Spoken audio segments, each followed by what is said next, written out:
అందరికీ నమస్తే, welcome to I dream. నేను మీ చాణక్య. మనకు మెయిన్గా రోజువారీ చేసే పనులలో చాలామంది కూడా వయసు అయిపోతున్న టైంలలో కూడా కొంతమందికి అయితే కీళ్ళ నొప్పులు వస్తుంటాయి, నడుము నొప్పులు అండ్ భుజాల నొప్పులు, ఇలాంటి నొప్పులు అనేది కూడా చాలా వరకు చూస్తుంటాం. ఇప్పుడు మన ఆహార అలవాట్లు కానీ అన్నీ మారిపోయిన తర్వాత ఏంటంటే చిన్న లేదు పెద్ద లేదు, ఆ నొప్పులు అనేది కూడా అందరికీ కామన్గా వస్తున్నాయి. అసలు ఎందుకు ఇలా వస్తున్నాయి అంటే దీనికి సంబంధించి మెయిన్గా ఆయుర్వేదంలో ఏదైనా కానీ ట్రీట్మెంట్ కానీ మందులు కానీ ఏదైనా ఉన్నాయనే దాని గురించి మనకి ఈరోజు చెప్పడానికి ఆయుర్వేద నిపుణులు డాక్టర్ ఎన్ సుబ్రహ్మణ్యం గారు ఇప్పుడు మనతో పట్టారు. మరి సార్తో మాట్లాడదాం. అంటే దీనికి సంబంధించిన సమస్యలకు మరి అయితే ఫలితాలు ఎలా వస్తాయంటో అడిగి తెలుసుకుందాం. హాయ్ సార్, నమస్తే సార్. నమస్తే అండి చాణక్య గారు. ఆయుర్వేద నిపుణులుగా మీరు చెప్పండి సార్, ఏంటంటే మధ్యకాలంలో మనం తినే ఫుడ్డా లేకపోతే మనం అంటే నైట్ పూట ఎక్కువగా మేల్కొని ఉండడం కానీ లైఫ్ స్టైల్ కంప్లీట్ చేంజ్ అయిపోవడం వల్ల ఈ నొప్పులు ఎక్కువైపోతుంటాయి సార్. ఏంటంటే చిన్నపిల్లల దగ్గర నుంచి పెద్దవాళ్ళ వరకు అన్నీ కామన్గా చూస్తుంటాం. కొంతమంది అయితే మోకాల నొప్పులు కానీ భుజం నొప్పులు, నడుము నొప్పులు, రకరకాల నొప్పులు అనేది కూడా చూస్తూ ఉంటాం. దీనికి సంబంధించి ఆయుర్వేదంలో మనకి ఏదైనా ఉందా? శరీరంలో ఏ సమస్య వచ్చినా మనకు ఒక ఇండికేషన్ ఏంటంటే నొప్పులు. ఇవి ఎందుకు వస్తున్నాయి, ఏ నొప్పి వచ్చింది, ఎందుకు వచ్చింది, దానికి ముఖ్య కారణం ఏంటి, ఇది వెతుక్కుంటేనే వాటికి పరిష్కారం దొరుకుతాయండి. ఓకే. ఇప్పుడు కొంత వయసు తర్వాత మోకాళ్ళలో గుజ్జు అరిగిపోయిందని అంటే కార్ట్లేజ్ తగ్గిపోతుంది. అసలు అవి బోన్సే కూడా ఒక్కోసారి అరిగిపోయిన సందర్భాలు ఉంటున్నాయి. ఆ బోన్స్ వాటి యొక్క షేప్ మారిపోయిన సందర్భాలు ఉంటున్నాయి. దీన్ని డీజనరేటివ్ ఆర్థరైటిస్, లేదంటే ఆస్టియో ఆర్థరైటిస్, ఆస్టియోపోరోసిస్, ఇలాంటివి అంటే ఈ యొక్క బోన్స్లో పిలుసు బారిపోవడం, ఈ గుణాలు ఉండే వాటిని సాధారణంగా మోకాళ్ళ నొప్పులు, ఇదంతా ఒక వయసు దాటిన తర్వాత వస్తుంటుందండి. రెండవది ఈ నడుము నొప్పి, మెడ నొప్పులు మధ్య వయసులోనే వస్తున్నాయి, 30 ఏళ్ళు కూడా ఉండదు. వీళ్లకు రకరకాల కారణాలు, వీళ్ళ యొక్క ఆహార విధానము, జీవన విధానమే ప్రధానమైన కారణం. ఇక కొంతమంది ఓవర్ ఎక్సర్సైజ్ చేస్తే అంటే శక్తికి మించి శ్రమ చేసినా కూడా అది కూడా నష్టమే. ఓకే. మీకు నేను బాగా చేయగలుగుతున్నాను అనేసి బాగా చాలా కష్టపడి లేపానండి నేను అంటే వాడికి అల్లోపు ఎక్కడో నడుములో పట్టేయడమో, లేదంటే మెడలో పట్టేయడమో, లేదా భుజంలో పట్టేయడమో జరుగుతుంది. ఆ తర్వాత అది మళ్ళీ సరిచేయడానికి అది ఎంత సమయమైనా తీసుకోవచ్చు. ఇలా ఇంత షార్ట్లో ఇది తగ్గిపోతుందని చెప్పడానికి లేదు. కానీ వచ్చే వాళ్ళకి మాత్రం నాకు ఎంత టైంలోపు తగ్గిపోతుంది అనే పెద్ద ప్రశ్న ఉంటుంది. దీనికి సమాధానం చెప్పడానికి డాక్టర్కు అతిపెద్ద సమస్య. ఇన్ని రోజుల్లో తగ్గిపోతుందని చెప్పాలంటే అసలు చెప్పడానికి సాధ్యం కానిది. కానీ వాళ్ళకి అది చెబితేనే సంతృప్తి. నాకు 4 రోజుల్లో వాడితే తగ్గిపోతుందని అప్పుడు నమ్మకంతో వాడతాడు. అందుకని 4 రోజులు వాడండి, లేదా 15 రోజులు వాడండి, చూద్దాము, లేదా ఎక్స్రే చేయించండి, టెస్ట్ చేయించండి, మిగతా హెల్త్ చూడండి, ఇలాంటివన్నీ చెప్పాల్సి వస్తున్నాయి. ఇంకోటి ఏంటంటే నేడు చాలామందికి శారీరక బలహీనత, ఎందుకంటే తగిన పోషకాహారం లేకపోవడం. ఓకే. ఈ పోషకాహారంలో మీరు ఇప్పుడు ఎవరికైనా చూడండి, డి విటమిన్ ఉండట్లేదు, కాల్షియం ఉండట్లేదు, ఐరన్ ఉండట్లేదు, B12 ఉండట్లేదు, మెగ్నీషియం ఉండట్లేదు. ఇవి లేకపోగా ఓ చిన్నపాటి సమస్య వచ్చింది అనుకోండి, అంటే జీర్ణం కాలేదు, కడుపులో ఇబ్బందిగా ఉంది, వెంటనే ఒక ఏదైనా సోడా లాంటివి తాగేయడం, లేకపోతే గ్యాస్ట్రిక్ టాబ్లెట్స్ ఏవో తీసుకొని వేసుకోవడం, లేదంటే ఏదో పౌడర్స్ లాంటివి దొరుకుతున్నాయి వాటిని కలిపి, అంటే ఈనో లాంటివి కలిపి, అది మనకు అడ్వర్టైజ్మెంట్లు టీవీల్లో బాగా చూపించి పెట్టారు కాబట్టి టెంపరీగా వేసుకోవడం, లేకపోతే ఇప్పుడు కడుపులో నొప్పి వచ్చిందనగానే ఏదో పారాసిటమాల్ వేసుకుంటానండి, కాల్ఫామ్ వేసుకుంటున్నానండి, ఇలాంటివి చేయడం. ఇలా కొన్ని రోజులకు వీళ్ళు ఏం చేస్తున్నారంటే ఆ శరీరాన్ని వాటికి అలవాటు చేస్తున్నారు. ఓకే. అది వేసుకుంటేనే తగ్గే పరిస్థితి తీసుకొస్తున్నారు. అసలు రూట్ కాజ్ ఏంటి, మూల కారణం ఏంటి అని ఎవరు చూడట్లా. మీరు మీ ఇష్టం వచ్చినట్లు మందులను ఎప్పుడు వాడకూడదు. ఈ నొప్పులు ఉండేవాళ్ళు ఎవరైనా సరే, ఇది నార్మల్గా ఏ నొప్పి వచ్చినా పెయిన్ కిల్లర్ ఇవ్వడానికి చాలామంది డాక్టర్లు, పెద్ద పెద్ద సీనియర్ డాక్టర్సే భయపడతారు. అవును సార్. ఎందుకంటే అది ఆర్గాన్స్ మీద ఎఫెక్ట్ అవుతుంది. అది కిడ్నీస్ మీద కానీ, లివర్ మీద కానీ, లంగ్స్ మీద కానీ రకరకాలుగా సైడ్ ఎఫెక్ట్స్ వచ్చే అవకాశాలు ఉన్నాయి. చాలామంది మీరు అన్నట్టు సార్, పెద్ద డాక్టర్స్ ఎవరైనా కానీ అది అంటే పెయిన్ వస్తుంది డాక్టర్ అని మనం అడిగినా కానీ వాళ్ళు ఏమంటారంటే ఏం కాదు పోండమ్మా అని చెప్పేసి మ్యాక్సిమం చెప్తూ ఉంటారు. ఏంటంటే దాని వెనకాల ఉన్న రూట్ కాజ్ ఏంటో మీరు చెప్పారు. ఏంటంటే కానీ చాలామంది ఆ ఓటీసీలో ఇప్పుడు వెళ్ళి మెడికల్ షాప్లో నాకు ఏదో కొంచెం కడుపులో నొప్పి వస్తుంది, ఒక టాబ్లెట్, నడుము నొప్పి వస్తుంది, బాడీ పెయిన్స్ వస్తున్నాయి అనగానే చాలామంది వెళ్ళి తీసుకొచ్చి వేసుకుంటున్నారు. ఇంకోటి ఏంటంటే బాడీలో ఇన్ఫెక్షన్ ఉన్నా కూడా, అంటే దగ్గు, జలుబు, జ్వరం ఇలాంటివి వచ్చినప్పుడు మనకు బాడీలో ఎక్కువగా ఇన్ఫెక్షన్, సిఆర్పి లెవెల్స్ పెరిగిపోవడం, లేకపోతే ఈఎస్ఆర్ లెవెల్స్ పెరగడం, మనకు పస్ సెల్స్, ఎపిథెలియల్ సెల్స్ ఇవన్నీ పెరగడం, ఇవన్నీ మనం బ్లడ్ టెస్ట్లో చూస్తుంటాం. అంటే WBC పెరగడం, లేదా ప్లేట్లెట్ కౌంట్ పడిపోవడం ఇలాంటివి జరుగుతుంటాయి కదా. సో అంటే ఈ తేడా జరుగుతుందంటే బాడీలో సమ్ ఇన్ఫెక్షన్ కావచ్చు, లేదంటే ఏదైనా పోషకాహార లోపం కావచ్చు, ఇలాంటివి ఏవో ఉన్నాయని అర్థం. వాటిని సరిచేయకుండా మందులు ఏదో ఒకటి వేసుకొని ఆ పెయిన్ కిల్లర్స్ వేసుకొని చేసుకున్నారంటే ఈ సమస్య పోను మరింత తీవ్రమయ్యే అవకాశమే ఉంటుంది. ల్యాక్ ఆఫ్ ఎక్సర్సైజ్, ఓకే, కనీసం మెడను కూడా కదిలించే విధానం కూడా లేకుండా పనిచేస్తుంటారు ఒక 8 గంటలైనా కూడా. సాఫ్ట్వేర్ వాళ్ళని వదిలేద్దాం, వాళ్ళు కొంతమందే ఉంటున్నారు. మామూలుగా ఆఫీసులో పనిచేసే వాళ్ళే తీసుకుందాం, చిన్నపాటి జాబ్ చేసే వాళ్ళైనా ఒక రిసెప్షన్లో కూడా కదలకుండా కనీసం మెడ ఇట్లా వెళ్ళి కొంచెం ఎప్పుడైనా ఇక్కడ మెడికల్ లాంటివి వస్తుంటాయి తీయడం, ఎప్పుడైనా చేతులు నలుపుకోవడం, కొంచెం చేతులు పైకి కిందికి చేయడం, ఉదయం లేవగానే ఒక బాడీ ఫ్రెష్ అప్ అవడానికి ఒక 10 నిమిషాలైనా చేయడం కూడా చాలామంది చేయట్లేదు. ఎందుకంటే ఎంతసేపు బిజీ వర్క్ వాటితోనే పడిపోతున్నారు. దీనికి తోడు పోషకాహార లోపం, ఓకే, దీనికి తోడు కొన్ని రకాల ఇన్ఫెక్షన్స్, ఇవి ఈ యొక్క మోకాళ్ళ నొప్పులు కానీ, నడుము నొప్పి కానీ, మెడ నొప్పి కానీ రావడానికి కారణాలు అవుతున్నాయి. కాబట్టి ఇక్కడ ఏం చేయాలంటే ముందు మీరు నిరంతరం నేను ఆరోగ్యకరంగా ఉండడానికి నేను ఆరోగ్యకరంగా ఉంటేనే నేను బాగుంటాను. నేను సంతోషంగా జీవించాలంటే ముందు నా శరీరాన్ని నేను ప్రేమించాలి, నా శరీరం మీద నాకు ఇష్టం ఉండాలి. అలా కాకుండా ఏదో ఈరోజు ఏదో సమయానికి దొరికింది తిన్నాం పని పూర్తి చేసాం అనుకుంటే కొన్ని రోజులకు వీటికి గురవుతారు. ఇక చికిత్స విషయంలోకి వచ్చేసరికి ఇక్కడ ఏంటంటే ప్రధానంగా నువ్వు చికిత్స ఏం చెప్తావు, మాకు ఈ సోదంతా ఎందుకు చాలామంది కింద కామెంట్లు కూడా వచ్చేస్తుంటారు. అందుకని ఇక్కడ ఏం చెప్పినంటే చికిత్స విషయంలో వచ్చేసరికి వీటిని సరి చేసుకోవడానికి మీకు తెలియకపోతే ఆయుర్వేద వైద్యులను సంప్రదించండి. ఇప్పుడు నేనైతే కొన్ని 25 సంవత్సరాల పైన వీటిని చూస్తున్నాం. వాళ్ళకు కొన్ని రోజులు కొన్ని రకాల మూలికలు ఇస్తేనే తగ్గిపోతుంటుంది.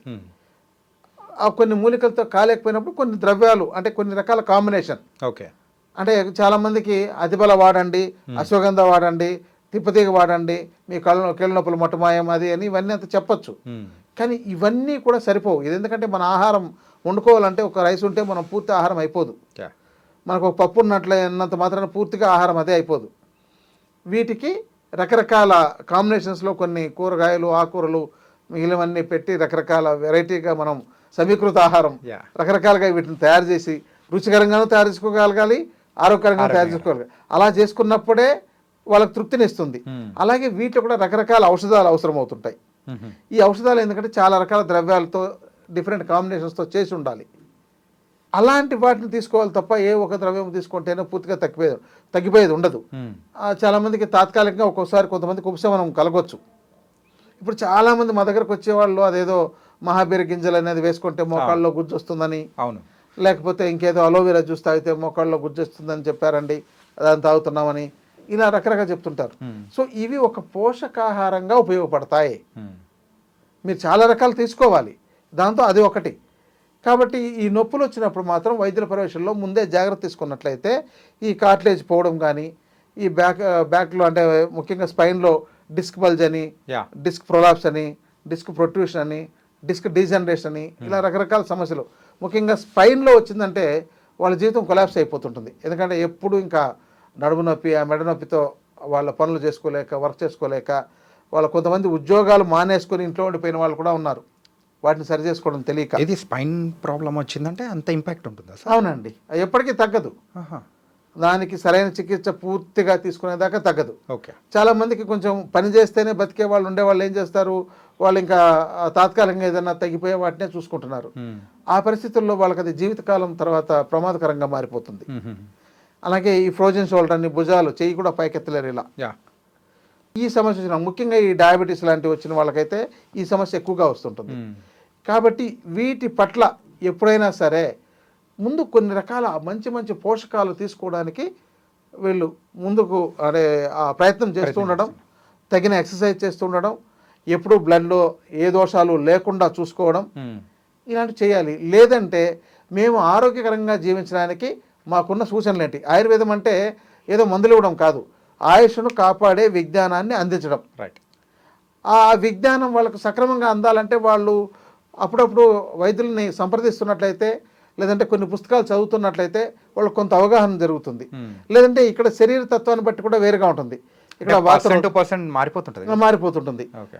వాత రోగాలు, పిత్త రోగాలు, కఫ రోగాలు, ఈ వాత పిత్త రోగాలు, పిత్త కఫ రోగాలు, కఫవాత రోగాలు అని ఆయుర్వేదంలో ఈ విధానాన్ని, ఈ వాత పిత్త కఫాలు ఒక చాలా బేస్ ఆయుర్వేదంలో చికిత్స చేయడానికి.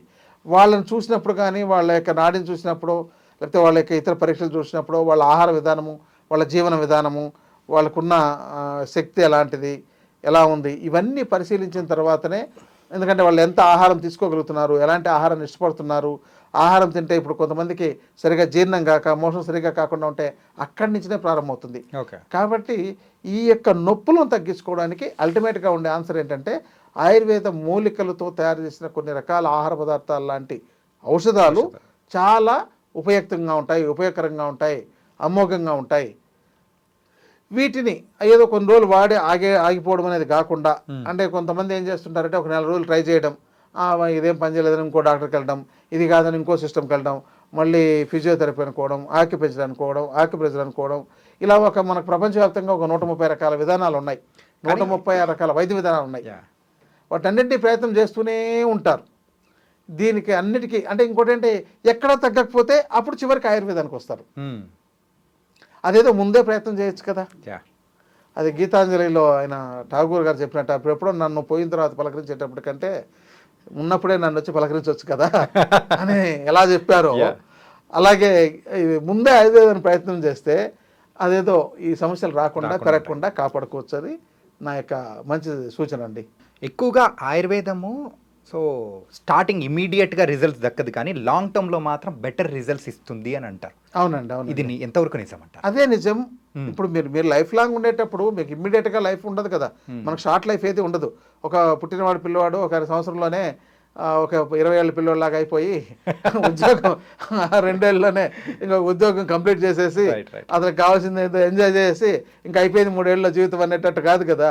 అంటే మనం లైఫ్ లాంగ్ బాగుండాలంటే ఇవి ఒక ఆహార పదార్థాలు లాంటివే. ఇంకోటి అంటే దీని మీద ఒక పెద్ద అభిప్రాయం ఉంది. అంటే అదేదో వేడి చేస్తుందని, పథ్యం పాటించాలని. అసలు పథ్యం కాదు, చాలా రకాల పదార్థాలు తినాలి. ఏవైతే చెడు చేస్తుందో అవి తినొద్దని చెప్తాం అంతే. ఇప్పుడు ఒక డయాబెటిక్ పేషెంట్కు షుగర్ తింటే ఇంకా షుగర్ పెరుగుతుంది, మందులు ఇచ్చినా షుగర్ పెరుగుతుంది, అతన్ని అయితే తినొద్దని చెప్తారు. కానీ అంటే అసలు డయాబెటిక్ షుగర్ తినమని ఇచ్చే మందులు ఏవి ఉండవు. అలాగే అంటే వాళ్ళకి అది చెడు చేస్తుంది కాబట్టి వాళ్ళకి డయాబెటికే లేదు అనిపించుకున్న తర్వాత అప్పుడు వాళ్ళు స్వీట్ పదార్థాలు తిన్నా ఏ నష్టం జరగదు. ఇది బాగా గుర్తించాలి. అందుకని ఇలాంటి అపోహలు, అభిప్రాయాలతో చాలామంది ఇంకోటి ఏంటి సైడ్ ఎఫెక్ట్స్ ఉంటాయి అనేది అదే అడుగుదాం అనుకున్నా సార్. ఏంటంటే సైడ్ ఎఫెక్ట్స్ ఉంటాయేమో, ప్రతి ఒక్కటి వాడే ప్రతి ఒక్క మందుకి సైడ్ ఎఫెక్ట్స్ ఉంటాయి కదా, అలాగే ఆయుర్వేదానికి కూడా ఉంటాయి కదా అని చెప్పేసి కొంతమంది వాదిస్తూ ఉంటారు. అవును, ఇది ఒక ఊత పదం లాగా అయిపోయింది. అసలు ఏ చిన్న వ్యక్తి అతను ఏమి చదువుకోకపోయినా మీరు ఈ మందు వేసుకుంటే ఏమైనా సైడ్ ఎఫెక్ట్ ఉంటుందా, పథ్యం పాటించాలా, వేడి చేస్తాయా, ఏదో కాళ్ళు చేతులు పడిపోతాయా, కిడ్నీలు ఫెయిల్ అవుతాయా, ఇలాంటి ప్రశ్నలు ఉన్నాయి. కిడ్నీలు ఫెయిల్ అయిన వాళ్ళని కూడా బాగు చేసే ఔషధాలు ఆయుర్వేదంలోనే ఉన్నాయి. పక్షవాతం వచ్చేసినా వాళ్ళని బాగు చేయడానికి ఉండే ఔషధాలు ఆయుర్వేదంలోనే ఉన్నాయి. వేడి చేయకుండా కాపాడగలిగే, చలవ చేసే, ఎంత చల్లగా ఉండాలంటే అంత చల్లగా చేయగలిగే ఔషధాలు ఆయుర్వేదంలోనే ఉన్నాయి. కాబట్టి ఈ అపోహల్ని మానేసుకొని ఒక మంచి నిపుణులను కలిస్తున్నట్లయితే, ఒక ఫ్యామిలీ డాక్టర్ వాళ్ళకు ఉన్నట్లయితే, వాళ్ళు ఎవరైనా సరే ఆరోగ్యకరంగా ఏ సమస్యలు లేకుండా జీవించడం కష్టమేమి కాదు. వాళ్ళ యొక్క ఆహార విధానము, జీవన విధానం కాపాడుకుంటే సరిపోతుంది. ఇక అందుకనే నేను ప్రతి చోట రోగాలు లేవు, రోగాలు రావు. ఎప్పుడు మీ ఆహార ధర్మాలు, ఆరోగ్య ధర్మాలు, జీవన ధర్మాలు సక్రంగా ఉంటాయి. So nice sir. మెయిన్గా అయితే ఈ నొప్పులు ఏదైతే ఉన్నాయో వాటి గురించి మనం మెయిన్గా ఆయుర్వేదంలో ఎలాంటి జాగ్రత్తలు తీసుకుంటే బాగుంటుంది, నిపుణులను కలవడం అనేది కూడా చాలా ఇంపార్టెంట్ అని కూడా మీరు చెప్పారు. Thank you so much sir. నమస్తే అండి.